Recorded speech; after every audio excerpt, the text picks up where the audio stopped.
Hello friends, સ્વાગત છે તમારો ભાવિકા ફૂડ મેજી ગુજરાતીમાં અને હું છું ભાવિકા। તો આજે તમારી સાથે હું ગાજરના હલવાની રેસીપી લઈને આવી છું। એકદમ દાણેદાર કોઈ પણ માવો કે આપણે મિલ્ક પાવડર ઉમેર્યા વગર તો મેં 1 કિલો ગાજર લીધા હતા, તેને ધોઈ અને સારી રીતે છોલી લેવાના છે અને આ રીતે આપણે મોટી ખમણીમાં ખમણી લેવાના છે।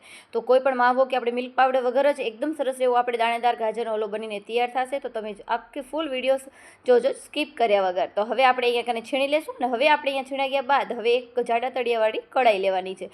તો કઢાઈમાં 2 પાવડા જેટલું આપણે દેશી ઘી લેશું। તો હવે ઘી ગરમ થાય એટલે આપણે આમાં ડ્રાય ફ્રૂટ્સ છે તેને આપણે રફલી આપણે કટ કર્યા છે, તો તેને આપણે એમાં ફ્રાય કરી લઈશું। તો આવી રીતના આપણે હલકા જ આપણે બ્રાઉન કરવાના છે। તો તમે જોઈ શકો છો અહીંયા મેં કાજુ, બદામ અને કિસમિસ લીધા છે, તમે ચાહો તો તમે પિસ્તાની કતરણ પણ લઈ શકો છો। હવે આપણે ઘી ગરમ થયેલું જ હતું તો એનામાં આપણે જે ગાજરની છીણ છે તેને આપણે લઈ લેશું અને એકદમ સરસ રીતે ગાજરની છીણને છે ને એકદમ સરસ રીતે શેકવાની છે।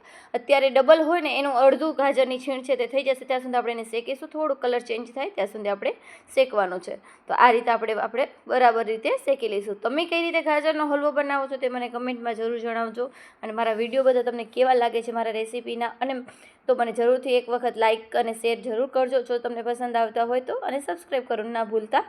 તો આ રીતે એકદમ સરસ રીતે શેકાઈ જશે તો એનો કલર છે તે ચેન્જ થતો જશે। તો તમે જોઈ શકો છો આ રીતે હજી શેકવાની જરૂર છે, તો હજી આપણે આને શેકી લઈશું।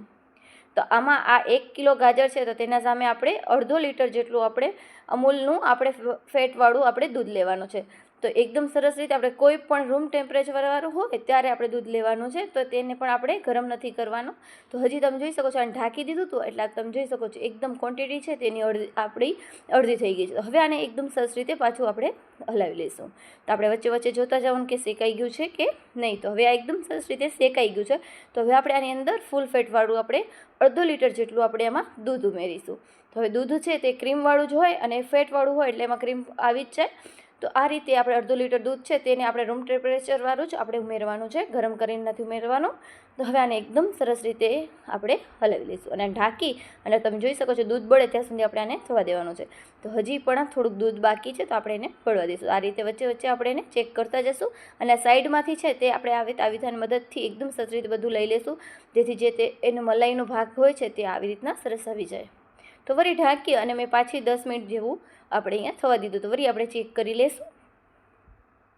તો પાછું આપણે જોયું છીએ હજી દૂધ છે આમાં બળ્યું નથી, પણ પાછું આપણે આને ફરીથી આપણે હલાવી લઈશું। આ રીતે જો તમે કુકરમાં બનાવો છો, ભલે પણ બનાવતા ઘણા બધા કુકરમાં પણ ફટાફટ બની જતું હોય છે, પણ આ રીતે તમે બનાવશો ને એનો સ્વાદ પણ અલગ જ લાગવાનો છે।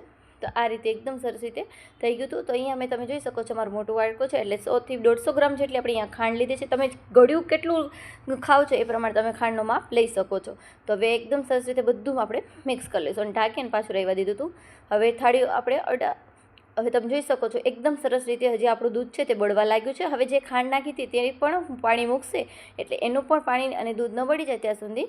તો હવે આપણે અહીંયા કને જેનાથી દાણેદાર આપણો હલવો બનીને તૈયાર થશે એવો આપણે ફ્રેશ ઘરની મલાઈ છે તે આપણે 2 ચમચી જેટલી મલાઈ ઉમેરી અને એકદમ સરસ રીતે મિક્સ કરી દઈશું। મલાઈ ઉમેરવાથી જે ગાજરમાં દાણેદાર થશે આનાથી જ દાણેદાર થશે એટલે મલાઈ ઉમેરવાનું ભૂલતા નહીં। તો એકદમ સરસ રીતે આ રીતે આપણે મિક્સ કરી દઈશું। તો હવે એકદમ આપણે ડ્રાયફ્રૂટ્સ હતા તે પણ આપણે આમાં ઉમેરી દેવાનું। થોડુંક મારો અવાજ અત્યારે મજા નથી એટલે થોડુંક છે અવાજમાં તો મને એવું લાગશે। હવે આ રીતે એકદમ સરસ રીતે મિક્સ કરી દઈશું। તો તમે જોઈ શકો છો હવે દૂધ બધું બળવા લાગ્યું છે અને આપણે નીચે કઢાઈમાં પણ નહીં ચોટે ને ત્યારે આપણે સમજવાનું કે આપણો હલવો બનીને તૈયાર છે। હવે આવી રીતના આપણે એકદમ સરસ રીતે આપણે મિક્સ કરતા જશું। તમે જોઈ જ શકો છો બધું દૂધ બળવા લાગ્યું છે। હવે તમે જોઈ શકો છો કે હવે અહીંયાથી ઘી પણ છૂટું પડે છે એટલે આપણો હલવો બનીને તૈયાર થઈ ગયો છે। તમે જોઈ શકો છો આ રીતે કઢાઈમાં પણ ચોટતું નથી એટલે એકદમ સરસ રીતે આપણો હલવો તૈયાર છે। તો કેવી લાગી આ રેસીપી પ્લીઝ કમેન્ટમાં જરૂર જણાવજો।